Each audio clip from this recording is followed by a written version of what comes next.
Hello guys, good morning. Welcome back to Study Solo. तो आज है 20 दिसंबर और आज की daily current affair series with extra facts में पहले क्वेश्चन को हम देखने जा रहे हैं। So let's start. So the first question is Goa's liberation day is celebrated on. तो कब मनाया जाता है गोवा का लिबरेशन डे यानी गोवा मुक्ति दिवस? तो ये मनाया जाता है कब? 19 दिसंबर को। कब? 19 दिसंबर को। अच्छा, गोवा का 19 दिसंबर को क्यों मनाया जाता है लिबरेशन डे? क्योंकि देखिए 1947 में इंडिया तो आज़ाद हो गया था, इंडिया के सभी स्टेट्स, लेकिन गोवा अभी भी पुर्तगालियों के जब्त में था। वहाँ पर अभी प्रभुत्व था पुर्तगालियों का।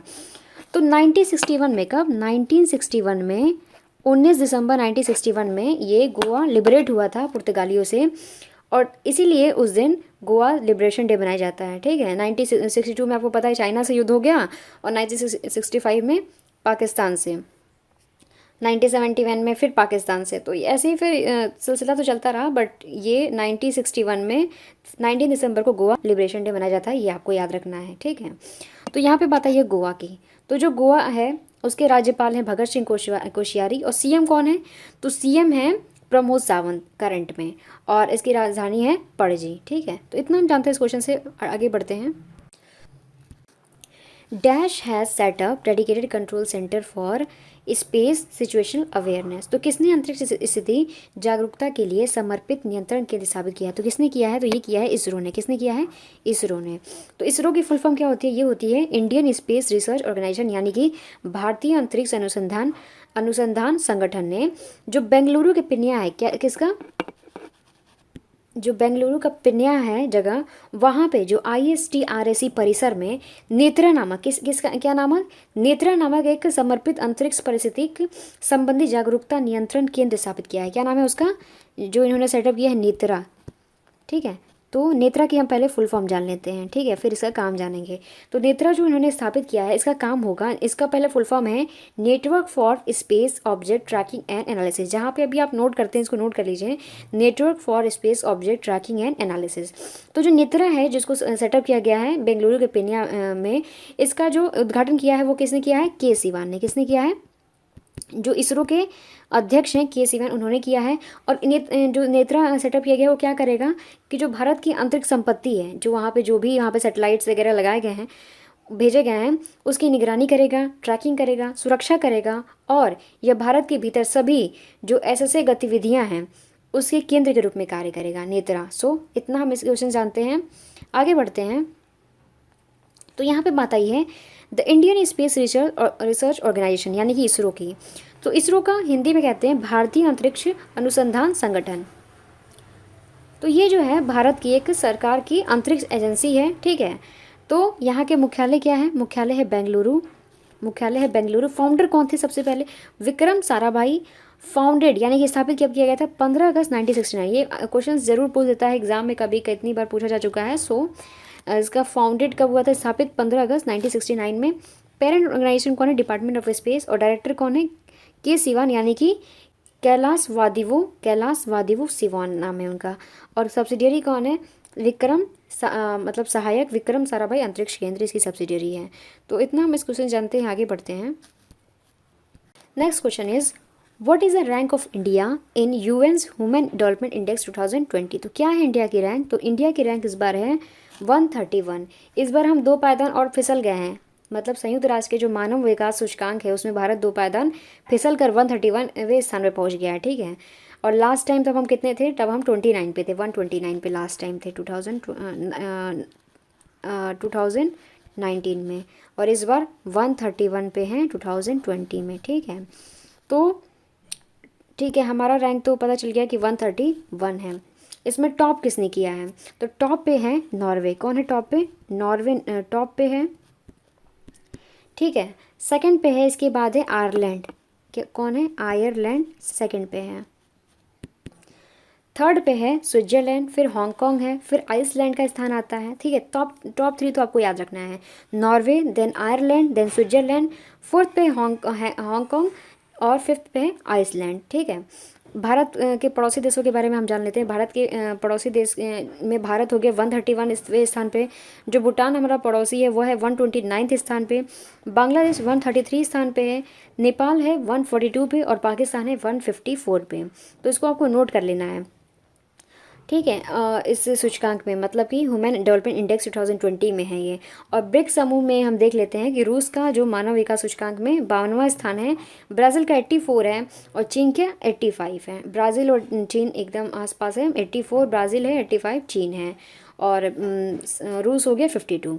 तो इतना हम इस क्वेश्चन जानते हैं, आगे बढ़ते हैं। इंडेक्स आपको याद रखना बहुत ज़रूरी है क्योंकि कोई भी वनडे एग्जाम हो उसमें इंडेक्स पूछता ही पूछता है, so you must remember this.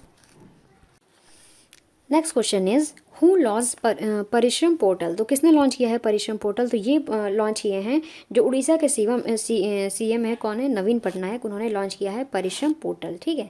तो उड़ीसा के जो मुख्यमंत्री हैं नवीन पटनायक, उन्होंने वीडियो कॉन्फ्रेंसिंग के माध्यम से श्रम और कर्मचारी राज्य बीमा विभाग की 22 ऑनलाइन सेवाओं से परिपूर्ण परिश्रम पोर्टल लॉन्च किया है।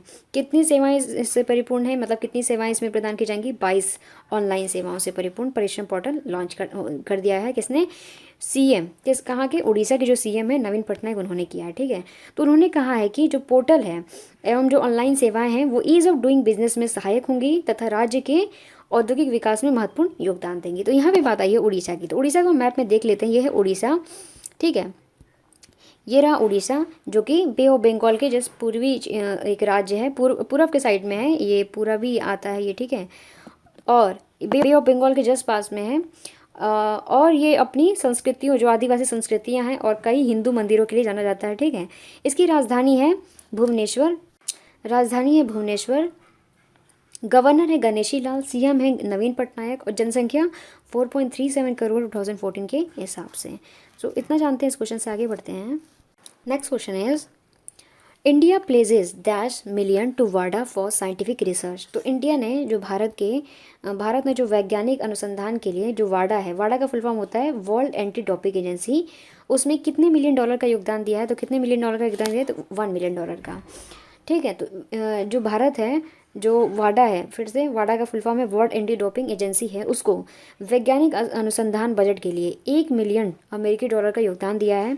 और क्यों दिया है? ताकि जो विश्व स्तर पर साफ सुथरे खेलों का माहौल सुनिश्चित किया जा सके। साफ सुथरे का क्या मतलब है? साफ सुथरे का मतलब है कि यहाँ पे बिना किसी खेल में जो ड्रग यूज़ किए जाते हैं उसके खिलाफ ये लड़ाई लड़ते हैं, उनको बढ़ावा देते हैं, ड्रग को ना यूज़ करने को बढ़ावा देते हैं। ड्रग के खिलाफ ये एजेंसी रहती है। इसलिए खेल में विश्व में जो खेल होते हैं उनको साफ़ सुथरे एक माहौल हम प्रदान कर सकें, इसके लिए वाडा जो एजेंसी है वो बहुत सहयोग देती है। तो इसके लिए 1 मिलियन डॉलर दिया है भारत ने। ये जो योगदान है भारत का वो चीन, सऊदी अरब और मिस्र सहित अन्य जितनी भी सरकार जो विश्व सरकारों द्वारा दिए गए योगदान है उसमें सबसे अधिक है। और यह योगदान जो है भारत द्वारा वाडा के मुख्य बजट में किए गए वार्षिक योगदान से पृथक और सबसे ज़्यादा है। ठीक है, ज़्यादा भी है। तो यहाँ पे आई है बात वर्ल्ड एंटी डोपिंग एजेंसी की। तो ये कनाडा में ऐसी एक इंटरनेशनल ओलंपिक समिति द्वारा खेल में ड्रग के खिलाफ लड़ाई को बढ़ावा देने, समन्वय और निगरानी करने के लिए शुरू की गई एक एजेंसी है। इसका मुख्यालय है मॉन्ट्रियल कनाडा में और संस्थापक है डीक पाउंड। और कब स्थापित किया गया था? 10 नवंबर 1999 में। बस इतना आपको ध्यान रखना है, आगे बढ़ते हैं। So the next question is which country to host 2030 Asian games. तो कौन सा वो देश है जो खेलों की मेज़बानी करेगा 2030 में? तो कौन सा देश है? तो वो देश है कतर। कौन है? कतर। तो जो 2030 में जो एशियाई खेल होगा उसका आयोजन कौन करेगा? कतर। जो दोहा है कतर में, वो करेगा। ठीक है, कतर। तो जो दोहा है कतर को सौंपा गया है। ठीक है। और 2030 में कौन करेगा? तो ये करेंगे रियाद, जो सऊदी अरब का रियाद है उसको सौंपा गया है। ठीक है। तो जो 2030 खेलों के लिए जो ये अभी वोटिंग की गई है कि कौन आयोजित करेगा, तो उसमें जो कतर है उसने अभी हरा दिया है सऊदी अरब को। तो यहाँ पे बात आई है सऊदी अरबिया की। तो इसको हम देख लेते हैं मैप में। तो ये रहा सऊदी अरबिया और इसकी पॉपुलेशन है 3.37 करोड़ और राजधानी है रियाद और करेंसी है सऊदी रियाल और किंग हैं राजा, वो हैं सऊदी अरब के सलमान। ठीक है। तो इतना हम इस क्वेश्चन जानते हैं, आगे बढ़ते हैं। Next question is NASA selects dash as commander of SpaceX crew 3 mission. तो जो नासा है उसने किसको स्पेस एक्स क्रू 3 मिशन के कमांडर के रूप में चुना है। तो किसको चुना है? तो ये जो जिसको चुना है वो भारतीय अमेरिकी मूल के हैं, उनका नाम है राजाचारी। भारतीय अमेरिकी मूल के जो राजाचारी हैं, इनको नासा ने जो स्पेस एक्स क्रू 3 मिशन है उसका कमांडर चुना है। क्या चुना है? कमांडर। ठीक है। तो जो वर्तमान में राजाचारी क्या हैं, वो अमेरिकी वायुसेना में कर्नल हैं। ठीक है, कर्नल के पोस्ट पे हैं। तो वो स्पेस एक्स क्रू 3 के मिशन में कमांडर होंगे। और इसके पायलट कौन होंगे? वो होंगे टॉम मार्सबर्न। कौन होंगे? टॉम मार्सबर्न होंगे इसके पायलट। ठीक है, टॉम मार्सबर्न होंगे पायलट, कमांडर होंगे राजाचारी, और मथायस मॉरर होंगे एक मिशन विशेषज्ञ। ठीक है, मिशन स्पेशलिस्ट। तो यहाँ पे बात आई है नासा की। तो जो नासा है, यहाँ पे बात आई है नासा की। तो नासा के बारे में एक दो बातें जान लेते हैं। जो नासा है, national aeronautics and space administration, इसका फुल फॉर्म है। क्या है full form? National aeronautics and space administration. तो जो ये है, ये इसका काम क्या होता है? वैमानिकी और जो अंतरिक्ष अनुसंधान होते हैं उसके लिए जिम्मेदार होता है। ठीक है, और ये अमेरिका की एक सरकार की एक स्वतंत्र एजेंसी है। यहाँ पे जो इसका मुख्यालय है, हेडक्वार्टर, वो है वाशिंगटन डीसी में। वाशिंगटन डीसी में इसका मुख्यालय है। फाउंडर यानी कि संस्थापक कौन है? Dwight D Eisenhower. स्थापित किया गया था 1 अक्टूबर 1998 में संयुक्त राज्य में, यूनाइटेड स्टेट में। तो इतना हम जानते हैं, आगे बढ़ते हैं। Next question is world Arabic language day is observed globally on. तो कब मनाया जाता है वर्ल्ड अरेबिक लैंग्वेज डे, यानी कि विश्व अरबी दिवस? कब मनाया जाता है? 18 दिसंबर को। कब मनाया जाता है? 18 दिसंबर को। तो बहुभाषावाद और सांस्कृतिक विविधता का जश्न मनाने के लिए विश्व अरबी भाषा दिवस 18 दिसंबर को विश्व स्तर पर मनाया जाता है। ठीक है, तो ये उसी दिन क्यों मनाया जाता है? क्योंकि इसी दिन 1973 में इसी तारीख को जो संयुक्त राष्ट्र महासभा है, उसने संयुक्त राष्ट्र की आधिकारिक भाषा के रूप में अरबी को मंजूरी दी थी। तो इसीलिए इस दिन वर्ल्ड अरेबिक लैंग्वेज डे मनाया जाता है। तो आगे बढ़ते हैं। तो ये मनाया जाता है संयुक्त राष्ट्र महासभा के द्वारा। तो यहाँ पे बात आई है यूनाइटेड ई जनरल असेंबली के बारे में। यूनाइटेड जनरल असेंबली, यहाँ ई भूल से आ गया है, सॉरी फॉर दैट। तो यूनाइटेड जनरल असेंबली के बारे में बात आई है, तो इसके बारे में एक दो बातें जान लेते हैं। इसके प्रेसिडेंट है इस समय तिजानी मोहम्मद बंदे हैं। हेडक्वार्टर है न्यूयॉर्क में, यूएस में। फाउंडर है यूनाइटेड नेशन, और फाउंड कब स्थापित किया गया था? 1945 में, न्यूयॉर्क में, यूएस में। और सब्सिडियरी कौन है? यूनिसेफ है, यूनाइटेड नेशन डेवलपमेंट प्रोग्राम। ठीक है, तो इसको ज़रूर आप रिपीट कर लिया करिए, बहुत इंपॉर्टेंट है ये सब बातें जो एक्स्ट्रा फैक्ट्स होते हैं जानने के लिए। क्योंकि अभी कोई भी क्वेश्चन पूछता है एग्जाम में, तो अगर फॉर एग्जांपल अगर वो क्वेश्चन नहीं आता है तो उसके बारे में अगर हमको कई इन्फॉर्मेशन हमें पता रहेगी, तो हम कोई भी क्वेश्चन उसे घुमा के आए, हम उसे टिक कर के आ जाएंगे। इसीलिए सभी बातें जानना जरूरी है, एक्स्ट्रा फैक्ट्स जानना जरूरी है। Next question is who invited PM Modi to UK led G7 summit. तो किसने ब्रिटेन के जो नेतृत्व वाले G7 शिखर सम्मेलन था उसमें पीएम मोदी को आमंत्रित किया? तो किसने किया है आमंत्रित? ये किए हैं बोरिस जॉनसन ने, जो कि यूनाइटेड किंगडम के प्रधानमंत्री हैं बोरिस जॉनसन। उन्होंने प्रधानमंत्री नरेंद्र मोदी को यूके और जो G7 शिखर सम्मेलन 2021 में शामिल होने के लिए आमंत्रित किया है। ठीक है, तो ब्रिटेन के जो प्रधानमंत्री हैं उनको भी हम इंडिया ने इनवाइट किया है। जो अभी जनवरी में 26 जनवरी को गणतंत्र दिवस मनाया जाता है, उसमें उनको एज अ गेस्ट इनवाइट किया गया है और उसको उन्होंने स्वीकार भी कर लिया उसका निमंत्रण। तो वहाँ पे जो पीएम जो जॉनसन हैं, वो नई दिल्ली में जो भारत की वार्षिक गणतंत्र दिवस परेड होती है उसमें भी हिस्सा लेते हुए दिखाई देंगे। तो यूके है, यूके की बात आई है तो हम यूके के बारे में कुछ बातें जान लेते हैं। देखिए, जो यूके है उसके पीएम है बोरिस जॉनसन, कैपिटल है लंदन, करेंसी है पाउंड स्टर्लिंग, और इसके कॉन्स्टिट्यूएंट कंट्रीज है। ये सिर्फ एक कंट्री से नहीं बना है, इसमें 4 कंट्री मिलके बनाए गए हैं यूके। तो ये आपको जानना बहुत इंपॉर्टेंट है। यूनाइटेड किंगडम है, ये इंग्लैंड, ये देखिए मैप में आपको दिखाई देगा,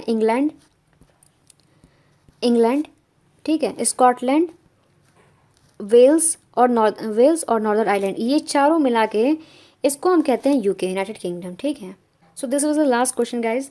अगर ये वीडियो थोड़ी सी भी हेल्पफुल रही है तो please like, share and subscribe to Study Solo. Please share this to your group, जो भी स्टडी ग्रुप है, जो भी आपके फ्रेंड्स हैं, प्लीज़ उसमें शेयर कर डालिए। और keep studying, keep rocking. Thank you so much for watching my video. Thank you so much.